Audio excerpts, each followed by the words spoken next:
एक बार एक शिष्य ने अपने गुरु से पूछा, गुरुजी, ज्ञान प्राप्त करने का सबसे सरल मार्ग क्या है? संत ने कहा, बड़े बूढ़ों के अनुभव से अपार ज्ञान प्राप्त किया जा सकता है। ऐसे में संत ने अपने शिष्य को बंदर की एक कहानी सुनाई। लेकिन इससे पहले यदि आपने अभी तक चैनल को सब्सक्राइब ना किया हो तो प्लीज़ ज़रूर कर लीजिएगा, और वीडियो यदि उपयोगी लगता है तो लाइक कमेंट करके ज़रूर बताइएगा। तो रूपनगर के एक राजा को बंदरों से बहुत प्यार था। उन्होंने तरह तरह के बहुत से बंदर पाल रखे थे। राजा बंदरों को तरह तरह की चीज़ें खाने को देता। बंदर भी राजा से बहुत प्रसन्न रहते, मौज में अच्छी अच्छी चीज़ें खाते और खूब उछल कूद करते। उन्हें कोई रोक टोक भी नहीं थी। राजमहल में जानवरों के रहने के ही स्थान पर कुछ सूअर भी आ जाते थे। सूअरों का एक बच्चा बहुत हठीला था। वह बहुत ऊधम मचाया करता था। अक्सर राजमहल के भंडार घर में घुस जाता था। जो मिलता वो खा लेता, रखी हुई चीज़ों को बिखेर देता। उसके घुसते ही पूरे भंडार घर में उथल पुथल सी मच जाती।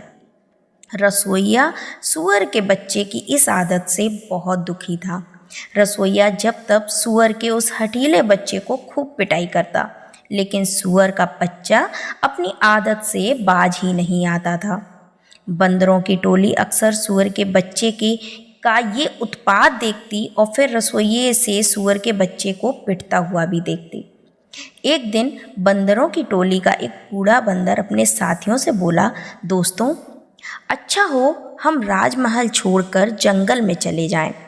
सभी साथी बंदर बूढ़े बंदर का मजाक बनाने लगे। वाह बूढ़े बाबा, तुमने भी क्या अक्ल की बात की है। राजा हम सबको इतना चाहते हैं, यहाँ हम लोग चैन से रह रहे हैं और तुम कहते हो कि हम लोग राजमहल छोड़ दें। बूढ़े बंदर ने फिर समझाने की कोशिश की और कहा, बात दरअसल ये है कि रसोइया रोज सूअर के बच्चे को मारता है। बूढ़े बंदर की ये बात सुनकर टोली के सभी बंदरों ने जोर का ठहाका लगाया। बूढ़े बाबा, तुम तो पूरी तरह सठिया गए हो। रसोइया सूअर को मारता है, इससे हमें क्या नुकसान होगा? बूढ़े बंदर ने कहा, तुम सब मेरी बात मान नहीं रहे हो। मैं तो तुम सबकी आगे की हिफाजत की बात सोच रहा हूँ। रसोइया रोज सूअर के बच्चे को मारता है, फिर भी बेशर्म सूअर का बच्चा मानता ही नहीं है। एक दिन होगा ये कि रसोइया गुस्से से जलती हुई लकड़ी फेंकेगा और सूअर का बच्चा भागकर घुड़साल में छिपेगा। जलती हुई लकड़ी से घुड़साल की घास में आग लगेगी, घोड़े जख्मी हो जाएंगे। घोड़े राजा को प्राणों से भी प्यारे हैं। जले हुए घोड़ों के इलाज के लिए राजा राजवैद्य बुलवाएगा। राजवैद्य जले हुए घोड़ों के घाव पर बंदरों की चर्बी लगाने को कहेगा और फिर हम सब की मौत निश्चित है। अच्छा यही होगा कि हम सब खतरा आए उससे पहले ही चले जाएं। टोली के बंदरों ने बूढ़े बंदर का खूब मजाक बनाया। किसी को भी समझते न देखकर बूढ़ा बंदर अकेले ही जंगल की ओर चला गया। सभी बंदर ये सोचकर राजमहल में रहने लगे कि दुख की झूठी कल्पना करके मिले हुए सुखों को छोड़ना मूर्खता है।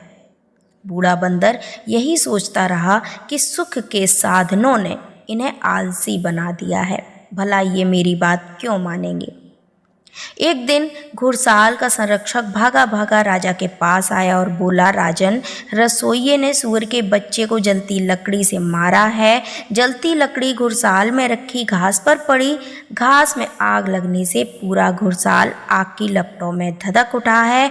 घोड़ों को बचाने की बहुत कोशिश की गई है, लेकिन कुछ घोड़े आग से जलकर जख्मी हो गए हैं।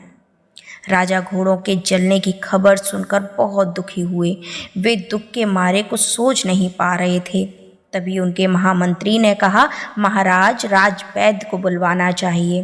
तुरंत ही राजवैद्य को बुलाया गया। सिर्फ एक ही दवा इन जख्मों पर असर करेगी, ऐसा राजवैद्य ने कहा। उसी से घोड़ों का जख्म ठीक हो सकेगा, और वो है बंदरों की चर्बी। राजा ने तुरंत हुक्म दिया कि राजमहल के सभी बंदरों को मरवा डाला जाए और उनकी चर्बी का लेप घोड़ों के जख्मों पर लगाया जाए। बंदरों की टोली ने जब ये खबर सुनी तो वे दंग रह गए। बूढ़े बंदर ने झूठ नहीं कहा था, लेकिन अब पछताने से कुछ भी नहीं हो सकता था। बहुत से अज्ञानी मिलकर भी एक ज्ञानी का मुकाबला नहीं कर सकते। संत ने अपने शिष्य से कहा कि जो व्यक्ति अपने बुजुर्गों की बात को ध्यान से सुनते हैं, उनके बताए मार्ग पर चलते हैं, वे सदैव जीवन में उन्नति करते हैं। तो ये कहानी आपको कैसी लगी कमेंट करके ज़रूर बताइएगा। वीडियो उपयोगी लगा हो तो लाइक और शेयर कर दीजिएगा, और यदि अभी तक चैनल को सब्सक्राइब ना किया हो तो प्लीज़ ज़रूर कर लीजिएगा।